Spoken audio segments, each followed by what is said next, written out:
Hello everyone, welcome to Tejas cloud kitchen. ఇవాల్టి మన recipe ఎంతో హెల్తీగా ఉండే జొన్న రవ్వ కిచిడిని ఎలా తయారు చేయాలో నేను మీకు చూపిస్తానండి. దానికోసం ఇక్కడైతే నేను బఠానీ, క్యారెట్, క్యాప్సికమ్, క్యాలీఫ్లవర్, టమాటా, ఉల్లిపాయలు, పచ్చిమిర్చి, వెల్లుల్లి, స్ప్రౌట్స్ని తీసుకున్నానండి. స్ప్రౌట్స్ అనేటివి ఆప్షనల్ మాత్రమే.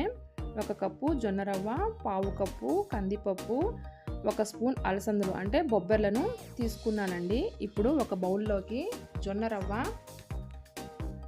కందిపప్పు, అలసందలను వేసుకొని ఇందులోకి వాటర్ వేసి శుభ్రం చేసేసి అరగంట సేపు నానబెట్టుకోవాలండి.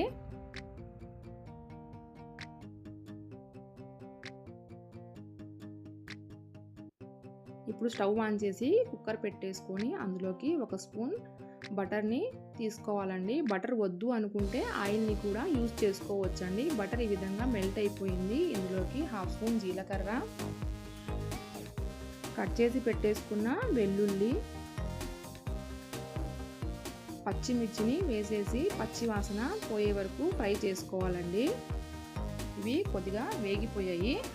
ఇప్పుడు ఇందులోకి మనం ముందుగా కట్ చేసుకున్న ఉల్లిపాయలను కూడా వేసుకొని ఫ్రై చేసుకోవాలి. ఉల్లిపాయలు అయితే కొద్దిగా పెద్ద సైజులో కట్ చేసుకున్నానండి. మీరు మీకు నచ్చిన సైజులో కట్ చేసుకోవచ్చు. అలాగే కరివేపాకును కూడా వేసి ఫ్రై చేసుకోవాలి. ఇప్పుడు ఇందులోకి మనం తీసుకున్న వెజిటేబుల్స్ అన్నీ ఒకదాని తర్వాత ఒకటి వేసి ఫ్రై చేసుకోవాలండి. క్యాప్సికమ్, క్యారెట్, బఠానీ, క్యాలీఫ్లవర్, స్ప్రౌట్స్ అండి. స్ప్రౌట్స్ అనేటివి లేకుంటే పెసలు నానబెట్టుకొని యూజ్ చేసుకోవచ్చండి. టమాటా కూడా ఇందులోనే వేసేసి 3 నుంచి 4 మినిట్స్ వరకు మగ్గనిచ్చుకోవాలండి. ఇప్పుడు ఇవి మగ్గిన తర్వాత ఇందులోకి 1/2 స్పూన్ పసుపు, 1 స్పూన్ ధనియా పౌడర్ వేసేసి ఒకసారి ఇవన్నీ కలుపుకోవాలండి.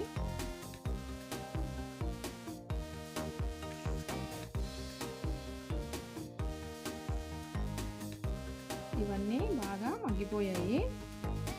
ఇందులోకి మనం ముందుగా నానబెట్టేసుకున్న రవ్వ, పప్పుని వేసుకొని ఒకసారి మొత్తం కలుపుకోవాలండి. ఇప్పుడు ఇందులోకి రుచికి తగినంత సాల్ట్, 1/2 స్పూను మిరియాల పొడిని వేసుకోవాలండి. మిరియాల పొడి అనేది ఆప్షన్ అండి, వద్దనుకుంటే మీరు స్కిప్ చేసుకోవచ్చు. అలాగే కొద్దిగా గరం మసాలా. నేను ఇక్కడ 1 కప్పుకు 4 కప్స్ వాటర్ అయితే తీసుకున్నానండి. కొద్దిగా లూజ్గా కావాలని, మీకు లూజ్గా వద్దనుకుంటే వాటర్ క్వాంటిటీ కొద్దిగా తక్కువ తీసుకోవచ్చండి.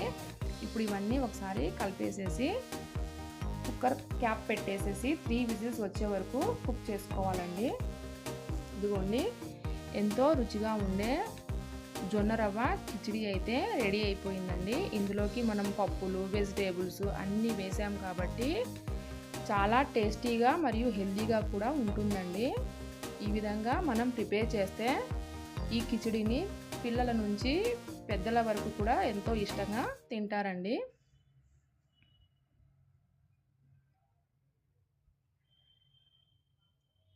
మీరు కూడా ఈ విధంగా ప్రిపేర్ చేయండి. ఈ వీడియో మీకు నచ్చినట్లయితే please like, share and subscribe to our channel.